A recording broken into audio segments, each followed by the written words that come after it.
皆さんごきげんよう、上川薫です。今回取り上げる話題は日本の政治。非常に小さな政党チーム未来が日本の政治に大きな影響を与えようとしています。今回は政治とお金の問題に対する一つの改善策としてソフトウェアの力を使って大きく現状を変えようとしているチーム未来の動きをお伝えしようと思います。チーム未来は先の選挙において1議席を獲得、また国民からの投票もそれなりの数集めて国政政党になりました。しかし、たった1議席の政党に何ができるんだというような声は選挙が終わった直後からずっとありました。しかし、今回はそうした声に対して一つの答えを出しています。たった1議席であろうともできることはある。そしてそのことは他の政党の1議席に比べてもはるかに影響の大きなものであり、日本一コストパフォーマンスの良い政党だと評価できるはずです。チーム未来は党首庵野貴博が率いている政党で選挙公約としていくつかの注目すべき内容がありました。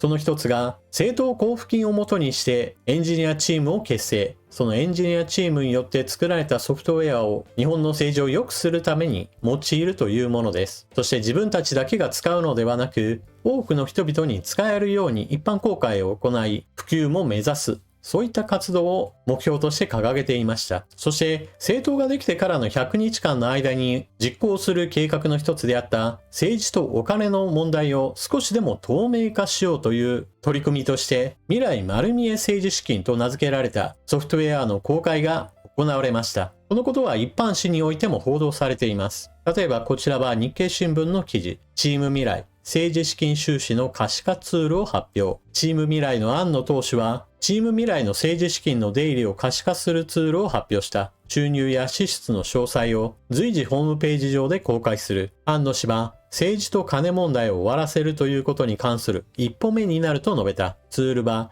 未来丸見え政治資金と名付けた。庵野氏は足元で政治と金の問題が影を落としているとの見方を示し、政治と金をクリーンにすること、透明性を持って公開するということが有権者から評価されることにつながると語った。他の議員などにも導入を呼びかけた。庵野氏は臨時国会で予定する首相指名選挙にも触れた。決選投票になった場合でも自身の名前を書く考えを示した。チーム未来は7月の参院選で初めて国会で1議席を獲得したと、このように日経でも報じられています。チーム未来の X での公式アカウントではこのように告知が行われていました。政治と金の問題を終わらせるための第一歩、未来丸見え政治資金を本日リリース。公約の一つ、100日プランでお約束した政治資金の可視化に向けた取り組みの一つとして未来丸見え政治資金を開発しました。このツールの特徴は1、収支の全体像がわかりやすい。2、収支報告書からは読み取れない情報も細かく記載。3、ミス、エラーが起こりづらい。4、年次ではなくいつでも公開といったところが特徴となっています。それでは実際どのようなものかもすでに公開されているので見ておきましょう。未来丸見え政治資金、ベータ版とされていますが、すでに公開が始まっています。チーム未来の収入総額1億8700万円、支出総額1億3728万円、収支3223万円といった数字が並んでいます。数字が並んだだけでも確かに透明化ではあるものの、より多くの人々が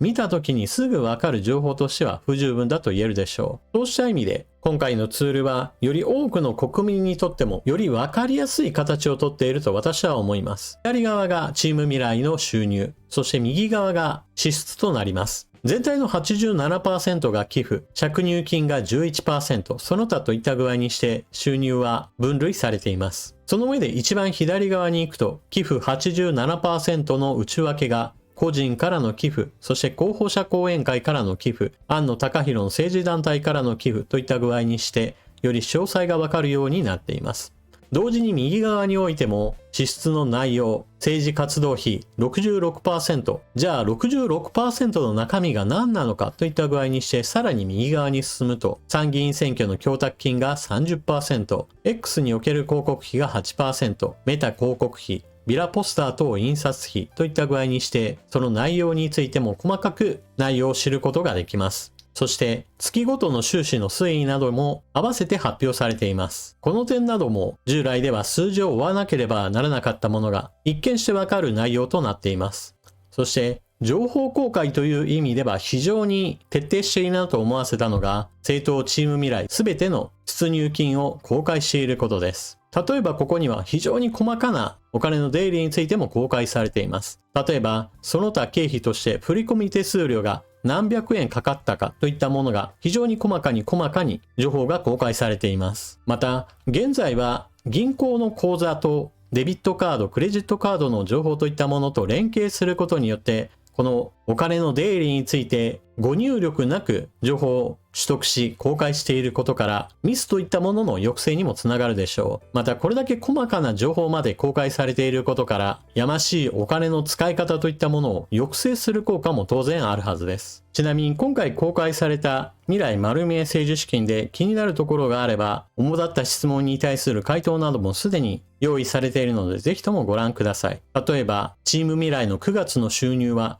なぜ突然大きくなるのですかという質問に対しては、プロダクト開発中は皆さんからいただいた寄付をリアルタイムにシステム反映できていない状態でした。よって、寄付を受け付けた決済システムであるストライプから銀行口座に出金したタイミングで収入としてまとめて計上されている形です。現在表示されている9月の収入のうち、一部は7、8月に寄付いただいたものが含まれています。このようにして気になるお金の動きがあってもそれに対する回答が明確にできるというのが今回のシステムの一つの特徴だと言えるでしょう。そして重要なのがこのシステムがチーム未来だけのものではないということです。今回のシステムに関してはオープンソースのデータとして公開されており他の政党や議員、政治団体などに対しても自由に導入を進めてくださいといったことが呼びかけられています。また今後チーム未来としては導入にあたってのサポートなども行いたいと庵野氏は述べていました。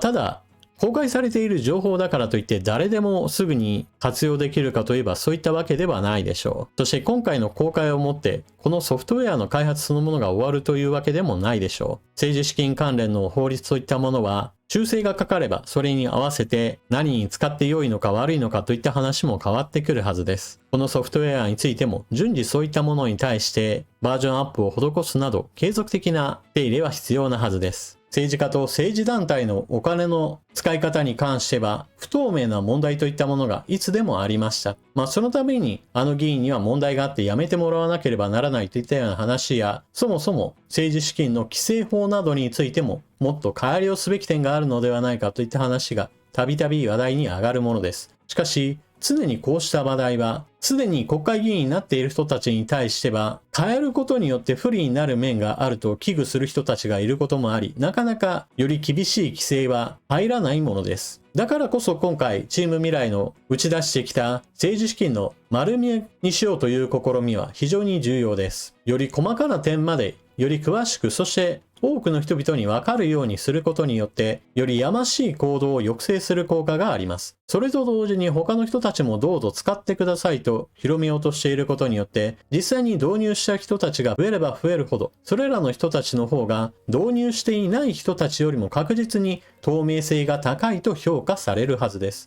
その透明性が高いであろうという評価そのものが他の導入していない人たちに対してもなんであなたは使わないんですかという具合にして暗黙の圧力にもなっていくわけです。そして本来であれば政策面についての議論を行いどのような立法を行っていくかというのが国会議員としての仕事の中心であるべきです。お金の使い方が綺麗か汚いかというようなところだけで政治家について語る時代はさっさと終わらせるべきです。今回のチーム未来の未来丸見え政治資金という動きは決して全ての問題を一挙に解決するものではありません。しかしたった1議席しかない政党がこのような未来に対する明らかな影響を及ぼそうとしていることはこれは非常に評価すべきことです。少数政党は他にもたくさんありますがそれらの政党においては誰かや何かに対する誹謗中傷を繰り返すことによって人々の鬱憤を晴らそうと活動していたり内側でひたすら揉めるばかりで全く非建設的な動きしかしていないような人たちもいます。チーム未来の動きといったものは少数政党のあり方としても非常に注目すべきものでしょ